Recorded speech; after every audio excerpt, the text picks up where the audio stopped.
Hello everyone, मेरा नाम है तरुण। आप देख रहे हैं पाठशाला ऋषिकेश। कैसे आप सब लोग? होप करता हूँ आप सब ठीक होंगे। आज हम करने जा रहे हैं, हमारी पिछली दो वीडियोस में हमने कवर किया हिंदी भाषा का विकास, और आज हम करेंगे उससे ही जुड़े कुछ प्रश्नों के बारे में। उससे पहले अगर आप चैनल पर नए हैं तो चैनल को सब्सक्राइब कीजिए और बेल आइकन ज़रूर दबाइए। तो चलिए देखते हैं। आज का पहला क्वेश्चन है, अभी तक आपने क्वेश्चन देख लिया होगा। इसका आंसर है पाली किस धर्म की भाषा है? तो इसका आंसर क्या बनेगा? तो इसका सीधा और सरल आंसर बनेगा ऑप्शन ए, बौद्ध धर्म। बौद्ध धर्म या फिर बुद्ध के जितने भी उपदेश हैं वो सब किस भाषा में है? पाली भाषा में है। जो बौद्ध धर्म है उसमें पाली भाषा एक बहुत ही महत्वपूर्ण स्थान रखती है अपना। ठीक है।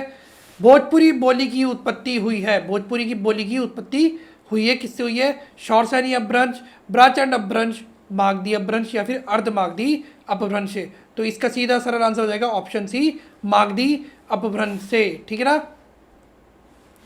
निम्नलिखित में से एक पश्चिमी हिंदी वर्ग की बोली नहीं है। तो पश्चिमी हिंदी के लिए मैंने आपको ट्रिक बताई थी कि कब कब है। तो कन्नौजी, खड़ी बोली या फिर कौरवी, ब्रज भाषा, कन्नौजी, बुंदेली और हरियाणवी। ठीक है ना। तो ये हो जाएगी कौन सी? तो इसमें हो जाएगा ऑप्शन सी, छत्तीसगढ़ी। छत्तीसगढ़ी पूर्वी हिंदी का भाग है। ऑप्शन सी इसका सही उत्तर होगा। अगर देखो पश्चिमी हिंदी की कितनी बोलियां आती हैं, जैसे मैंने आपको पीछे बताया, तो कितनी आती हैं? Option A 5। कौन कौन सी? कौरवी या फिर खड़ी बोली, ठीक है ना, फिर ब्रजभाषा, फिर कन्नौजी, फिर बुंदेली और फिर हरियाणवी। ठीक है ना, हरियाणवी। और इसे हम बांगरू भी बोलते हैं, बांगरू। ठीक है ना, ध्यान रखेंगे।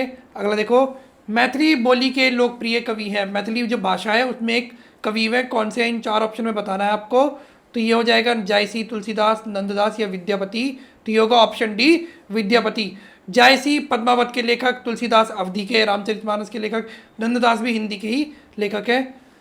अंगिका किस राज्य की बोली है? अंगिका किस राज्य की बोली है? तो ये चार राज्य दिए गए आपको बताना है। तो ये हो जाएगा ऑप्शन ए, बिहार।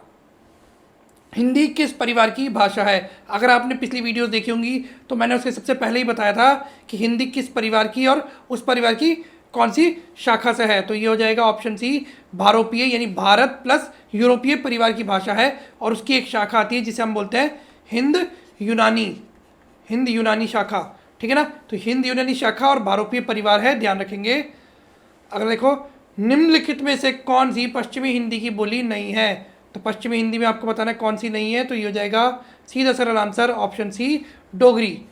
पश्चिमी हिंदी में कौन बोली है? अब पहले बताया था नहीं है, अब बताना है कौन है। तो मैथिली, अवधी और मगही नहीं है। ऑप्शन ए, कन्नौजी इसका सही उत्तर हो जाएगा। आधुनिक भारतीय भाषाओं का विकास किससे हुआ है? जो आज भारतीय भाषाएं हैं उनका विकास किससे हुआ है? ब्रजभाषा नहीं, खड़ी बोली नहीं, अवधि नहीं, अपभ्रंश। अगर ऑप्शन में अपभ्रंश नहीं होता तब हम खड़ी बोली करते, लेकिन खड़ी बोली के साथ साथ अपभ्रंश भी है, तो हम अपभ्रंश पे ही जाएंगे, अपभ्रंश को आंसर लगाएंगे। इनमें से अपभ्रंश भाषा का काल कौन सा है? मैंने आपको काल भी बताए थे, अगर आपने वीडियो देखी होगी, कि कौन सी भाषा का काल कब से कब तक रहा है। तो अपभ्रंश काल 500 ईसा पूर्व से 1000 ईस्वी नहीं, 500 ईसा पूर्व से 100 ईस्वी नहीं, 1500 ईसा पूर्व से 500 ईसा पूर्व तक नहीं, 500 ईस्वी से 1000 ईस्वी। Option D is the right answer. चलिए आगे देखते हैं। ब्रज भाषा का क्षेत्र नहीं है। आगरा, मथुरा, सरगुजा या फिर धौलपुर। तो जो सरगुजा क्षेत्र है वहाँ पर ब्रज भाषा नहीं बोली जाती। आगरा, मथुरा और धौलपुर में बोली जाती है। ब्रज भाषा है, ब्रज भाषा क्या है? पश्चिमी हिंदी, पूर्वी हिंदी, पहाड़ी हिंदी या फिर बिहारी हिंदी। तो पश्चिमी हिंदी की 5 बोलियों में से एक कौन सी है? ब्रज भाषा। ऑप्शन ए, पश्चिमी हिंदी सही उत्तर होगा। हिंदी भाषा के उद्भव और विकास का सही क्रम चुनिए। तो मैंने आपको बोलता है ये लाइन याद कर लो, क्वेश्चन बनता है। तो आज फिर से बन गया, देखिए। पाली, प्राकृत, अपभ्रंश, संस्कृत। गलत। संस्कृत, पाली, प्राकृत, अपभ्रंश, खड़ी बोली, सौरसैनी। ये भी गलत। सौरसैनी खड़ी बोली से पहले आएगा। संस्कृत, प्राकृत, अपभ्रंश, पाली, सौरसैनी, पश्चिमी हिंदी। ये भी गलत है, क्योंकि संस्कृत के बाद पाली आती है, ना ही प्राकृत। संस्कृत, पाली, प्राकृत, अपभ्रंश, सौरसैनी, पश्चिमी हिंदी और खड़ी बोली तो ये हो जाएगा सही उत्तर, ऑप्शन डी इसका सही आंसर बनेगा। हिंदी में अधिकांश शब्द किस भाषा से आए हैं? हमारी जो आज की हिंदी है उसमें बहुत सारे शब्द हैं जो दूसरी भाषाओं से आए हैं, कुछ अंग्रेजी से, कुछ हिंदी से, मतलब उर्दू से, कुछ फारसी से, पुर्तगाली से, अरबी से, अलग अलग भाषाओं से हमने शब्द लिए हैं और आज हम उन्हें प्रयोग में लाते हैं। तो लेकिन सबसे ज़्यादा शब्द जो हमारे आए हैं वो आए हैं ऑप्शन सी संस्कृत से, ठीक है ना। अगर देखिए खड़ी बोली के जन्म का समय माना जाता है, तो खड़ी बोली के जन्म का समय कब माना जाता है? 500 ईसा पूर्व के आसपास? जी नहीं। 800 ईसा पूर्व के आसपास? बिल्कुल नहीं। 500 ईस्वी के आसपास? नहीं। 1000 ईस्वी के आसपास, यानी जब अपभ्रंश का कार्यकाल खत्म हुआ तब खड़ी बोली का उद्गम होना शुरू हुआ, ठीक है ना। खड़ी बोली हिंदी की उत्पत्ति हुई है, तो खड़ी बोली का जो अपभ्रंश है वो कौन सा है? तो आपको बताना है। तो ये हो जाएगा मागधी? नहीं। अर्धमागधी? नहीं। ये हो जाएगा सौरसैनी, ऑप्शन सी, सौरसैनी अपभ्रंश से ही खड़ी बोली विकसित हुई है। अगर आपने मेरी पिछली दोनों वीडियोस नहीं देखी है तो जाइए उन्हें देखिए, उसके बाद आप ये क्वेश्चंस करेंगे तो आपको ये इजी लगेंगे। पश्चिमी हिंदी की सर्वाधिक प्रमुख बोली इनमें से कौन सी है? तो पश्चिमी हिंदी की सर्वाधिक प्रमुख बोली कौन सी है? खड़ी बोली पश्चिमी हिंदी का भाग है, ठीक है ना, लेकिन बांगरू भी है और बुंदेली, लेकिन सर्वाधिक प्रमुख कौन सी है? तो ये हो जाएगी ऑप्शन बी ब्रज भाषा।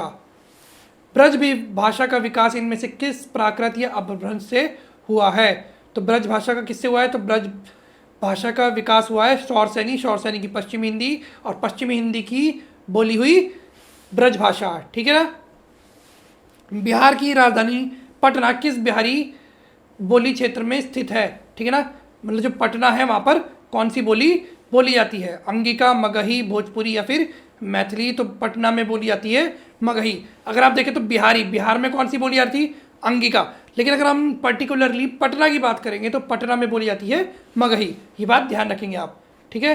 अगला देखो, सिंधी भाषा का संबंध किससे है? तो सिंधी भाषा कौन से अपभ्रंश से संबंधित है? तो ये हो जाएगा ब्राचंड, ऑप्शन सी, ब्राचंड से संबंधित है सिंधी भाषा। निम्नलिखित में से कौन सी पश्चिमी हिंदी में नहीं है? बुंदेली, बांगरू, कन्नौजी या फिर बघेली?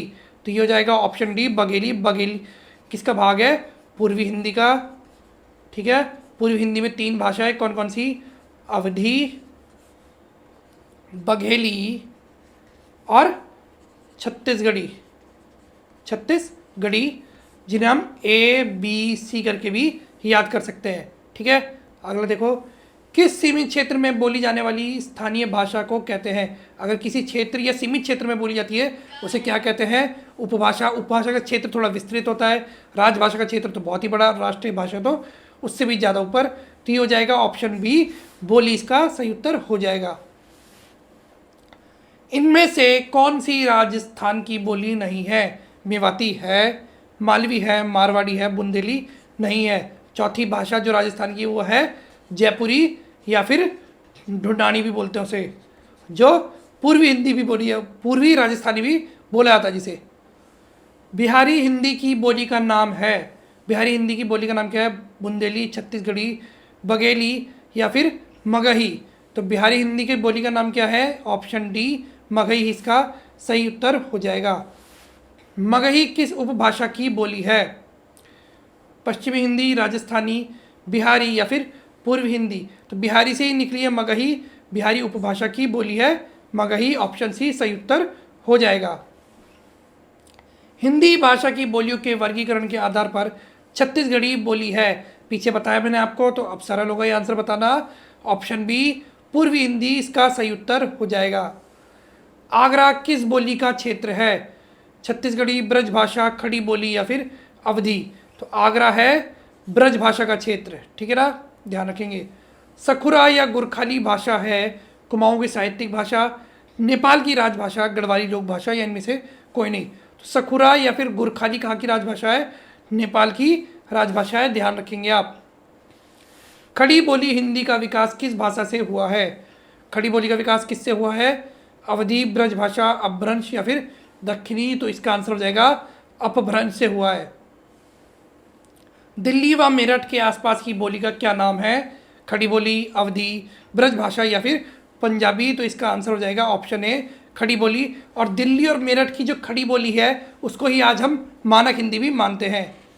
दिल्ली हिंदी के अंतर्गत मुख्यतः कितनी बोलियां आती हैं? तो हिंदी के अंतर्गत कितनी बोलियां आती हैं? तो ये हो जाएगा ऑप्शन डी 17। 5 उपभाषाएं और 17 बोलियां आती है हिंदी के अंतर्गत। सही युगम चुनिए। बिहारी हिंदी, मारवाड़ी गलत है। पश्चिमी हिंदी, खड़ी बोली, पहाड़ी हिंदी, बघेली गलत, ये गलत। ऑप्शन बी इसका सही उत्तर हो जाएगा, पश्चिमी हिंदी, खड़ी बोली या फिर कौरवी।